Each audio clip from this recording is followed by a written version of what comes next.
Hello friends, welcome to our channel exam mode. இந்த கிளாஸில் நம்ம 4 வகையான குறுக்கங்களையும் ப்ளஸ் சொல் முதல் இடை இறுதி என்னென்ன எழுத்துக்கள் வரும்னு பற்றியும் இந்த கிளாஸ் ஃபுல்லாக பார்க்க போகிறோம்.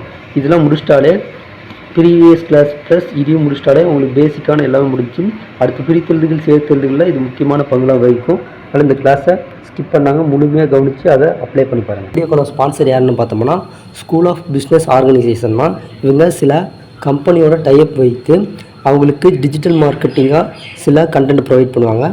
அதில் நீங்களும் சோசியல் மீடியாவில் சில பேசிக் இன்ஃபர்மேஷன் தெரிஞ்சாலே போதும், உங்களோட ஜாயின் பண்ணிக்கலாம். அதுக்கான கான்டாக்ட் டீட்டெயில் கொடுக்குறேன், செக் அவுட் பண்ணி பாருங்கள். ஸ்கிப் பண்ணாதீங்க. பெரிய தப்பு. தினம் 300 ரூபாய் சம்பாதிக்க அரிய வாய்ப்பு. இன்ஸ்டாகிராம், ஃபேஸ்புக் பயன்படுத்த தெரிந்தால் போதும். Content post and content publishing மூலமா தினம் 300 ரூபாய் சம்பாதிக்கலாம். இந்த வேலை செய்ய 5 நிமிடம் போதும். Work training support, group communication support, all language customer live chat support, முக்கியமா சொந்தமா ஒரு பிசினஸ் ஸ்டார்ட் பண்ற அளவுக்கு உங்களால கற்றுக்கொள்ளவும் முடியும், சம்பாதிக்கவும் முடியும். இந்த வேலை வாய்ப்பு வழங்குவது 5 வருடத்திற்கு மேல ரன் ஆகிட்டு இருக்க நம்ம தமிழ்நாட்டு company school of business organisation private limited. மேலும் விவரங்களுக்கு டிஸ்கிரிப்ஷன்ல கொடுத்திருக்க நம்பருக்கு வாட்ஸ்அப் பண்ணுங்க. டாபிக் பார்க்கறதுக்கு முன்னாடி ப்ரீவியஸ் கிளாஸில் ஒன்று மிஸ் பண்ணிட்டோம். இதில் குற்றலிகரம்னா என்னென்னு பார்க்க போகிறோம். இதில் 2 பாயிண்ட் முக்கியமானது. குற்றலிகரம் வந்து உரைநடை வழக்கில் இல்லை, ஆனால் இலக்கியங்களில் மட்டும்தான் இருக்கிறது. இதில் நம்ம மெயினாக இந்த கான்செப்டை படிக்கிறதுக்கு முன்னாடி குற்றலுகரம்னா என்னென்னு தெரிஞ்சுப்போம். ஏன்னா இது வந்து நிலைமொழியாக வந்து குற்றலுகரம் தான் இருக்குது. வருமொழியில் வந்து 2 டைப்பாக என்ன சேருதோ அதை வச்சு தான் இது குற்றலுகரம்னு டிஃபைன் பண்ணுவாங்க. எக்ஸாம்பிளுக்கு ஃபஸ்ட்டு டைப் வந்து கொக்கு ப்ளஸ் யாதுன்னு எடுத்துக்கலாம். இங்கே கொக்கு வந்து ஒரு குற்றியல் லுகரம், அதுக்கு ப்ளஸ் யாதுன்னு வந்துக்குது. இப்போ யாதுனா ஃபஸ்ட்டு எழுத்து வந்து எகரம், அதாவது எகரத்தை முதல் எழுத்தாக கொண்டு எந்த சொல் வந்தாலும் அதுக்கு முன்னாடி இருக்கிற உகரம் வந்து கூணு ஒரு உகரம் இருக்கா, அந்த உகரம் கெட்டு இகரத்தோடு ஜாயின் பண்ணி கீயாக மாறப்போகுது. அவ்வளோதான் இது ஃபஸ்ட்டு டைப். 2வது டைப்பில் வந்து இங்கே குற்றியல் உகரம் வராது, அதுக்கு பதிலாக மியான ஒரு ஓசை. இது வந்து ஒரு அசைச்சொல்லாக கருதப்படுகிறது. இந்த சொல்லை வந்து வந்தாலே இது வந்து ஒரு குற்றலிகரம்னு நீங்கள் ஃபைண்ட் அவுட் பண்ணிடலாம். அவ்வளோதான் ஃப்ரெண்ட்ஸ். அடுத்ததாக 4 வகை குறுக்கங்களான ஐகார குறுக்கம், ஔகார குறுக்கம், மகர குறுக்கம், ஆயுத குறுக்கத்தை பற்றி பார்க்கலாம். இங்கே குறுக்குனாலே ஒரு எழுத்து வந்து குறைந்து ஒலிக்கக்கூடியது தான். இந்த எழுத்துக்கள்லாம் எது சம்மந்தமாக வருதுன்னு பார்த்தோம்னா இந்த 4 வகையை தான் சார்ந்து வரும். இப்போ ஐகார குறுக்கம்னு எடுத்துக்கிட்டோம்னா ஐ, கை, பை என தன்னுடைய தனித்த எழுத்துக்களாக வரும்போது தன்னுடைய 2 மாத்திரை அளவுக்கு முழுமையாக ஒலிக்கும். அது அந்த எழுத்துக்கள் எல்லாம் ஒரு சொல்லோட முதல் எழுத்தாக வந்தும்போது 1.5 மாத்திரை அளவும், இடையிலும் இறுதியிலும் வரும்போது தன்னுடைய 2 மாத்திரை அளவிலிருந்து 1 மாத்திரை அளவும் குறைந்து ஒலிக்கும். அதே மாதிரி தான் ஔகார குறுக்கத்திலும் என்ற ஒரு எழுத்து வந்து தனித்து வரும்பொழுது தனக்கான முழு மாத்திரையில் ஒலிக்கும்.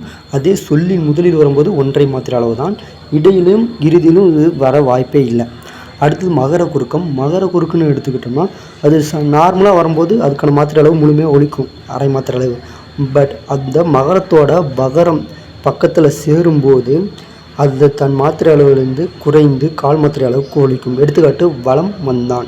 இம்மு மகரத்துக்கு அடுத்தது வந்தான் வானு வகரம் வந்திருக்கு, அந்த மாதிரி வந்தால் குறைந்து ஒலிக்கும். மேலும் மருளும் போலும் இன்னு இம்முன்னு இன்னுன்னு வந்தால் கூட அதில் குறைந்து தான் ஒலிக்கும். அடுத்தது பார்க்க போகிறது ஆயுத குறுக்கம். ஆயுத குறுக்கத்தை எடுத்துகிட்டால் பொதுவாகவே அந்த எழுத்துலாம் பார்த்தோம்னா 3 எழுத்துக்கள் சேர்ந்து தான் ஆயுத குறுக்கமே அமையும். சப்போஸ் 3க்கு மேற்பட்ட எழுத்துக்கள் ஜாயின் ஆகி வருது, அந்த மாதிரி வந்தாலே அது தன் மாத்திரை அளவு வந்து குறைந்து தான் ஒலிக்க காரணமாக இருக்க போகுது. இதை தொடர்ந்து மொழி முதல் இறுதி எழுத்துக்களை வந்து நம்ம 6th புக்கில் பார்க்குறோம். இதில் மொழி இடை எழுத்துக்களை வந்து மென்ஷன் பண்ணலாம்னா மொழி இடை எழுத்துக்கள் வந்து எல்லாமே வரும். உயிரெழுத்துக்கள் வந்து அளபெடையில் மட்டும் வரும், அது வந்துடும். அதே மெய்யெழுத்துக்கள் வரும், உயிர் மெய்யெழுத்துக்களும் வரும், ஆயுத எழுத்தும் வரும். அதனால் அதை விட்டுருங்க. இப்போ மொழி முதலில் வரும் எழுத்துக்கள்னு எடுத்துக்கிட்டோம்னா உயிர் எழுத்துக்கள் 12 முதல்ல வரும். அதுபோக மெய்யெழுத்துக்களில் கா, ச, த, ப, மா இந்த மெய்யெழுத்துக்களில் உள்ள உயிர் மெய்யெழுத்துக்கள் எல்லாமே வரிசையில் உள்ள எல்லாமே முதலில் வரும். ஆனால் ஞ, ந, ய, வா வரிசையில் உள்ள ஒரு சில உயிர்மை எழுத்துக்கள் மட்டும்தான் சொல்லின் முதலில் வரும். அதையும் நோட் பண்ணிக்கோங்க. இதில் ஞால வந்து என்ன வரிசையில் ஞா மட்டும்தான் வரும். அதே ஞால வந்து ஞா, ஞா, நே, நோ ஆகிய 4 எழுத்துக்கள் வரும். யால வந்து யா, யா, யூ, யூ, யோ, யவுன்னு வந்து 6 எழுத்துக்கள் வரும். வா வரிசையில் வந்து வா, வா, வி, வி, வே, வே, பை, வவ் என்ற 8 எழுத்துக்களும் சொல்லின் முதலில் வரும்.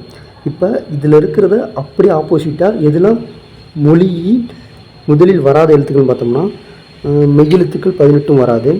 அதே அந்த மெய்யெழுத்துக்களில் இருக்கிற ட ந ர ல ல ல ர ந ஆகிய உயிர்மெய் எழுத்துக்கள் வரிசையில் எதுவுமே முதலில் வராது. ஆயுத எழுத்தும் வராது. ஞ ந ய வ வரிசையில் உள்ள உயிர்மெய் எழுத்துக்களில் வந்து ஒரு குறிப்பிட்டது நம்ம சொன்னதை தவிர மீது எதுவுமே வராது.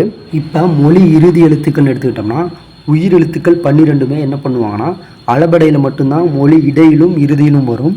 உயிர்மெய் எழுத்துக்கள் ஒரு சில தான் வரும். ஏன்னா இதுக்கு ரெஸ்ட்ரிக்ஷன் இருக்குது. நா என்ற வரிசையில் வந்து எந்த எழுத்துமே வராது. அதே மாதிரி எகர வரிசையில் கே முதல் கவுல இருக்க வரிசை எதுவுமே இங்கே மொழி இறுதியில் வராது. ஒகர வரிசையில் நோவை தவிர 17 வார்த்தைகளும் மொழி இறுதியில் வரவே வராது. ஏன்னா நோனா துன்புன்னு அர்த்தம். அப்படின்னா மீதி இருக்கிற எல்லா உயிரெழுத்துக்களும் வர வாய்ப்பு இருக்குது.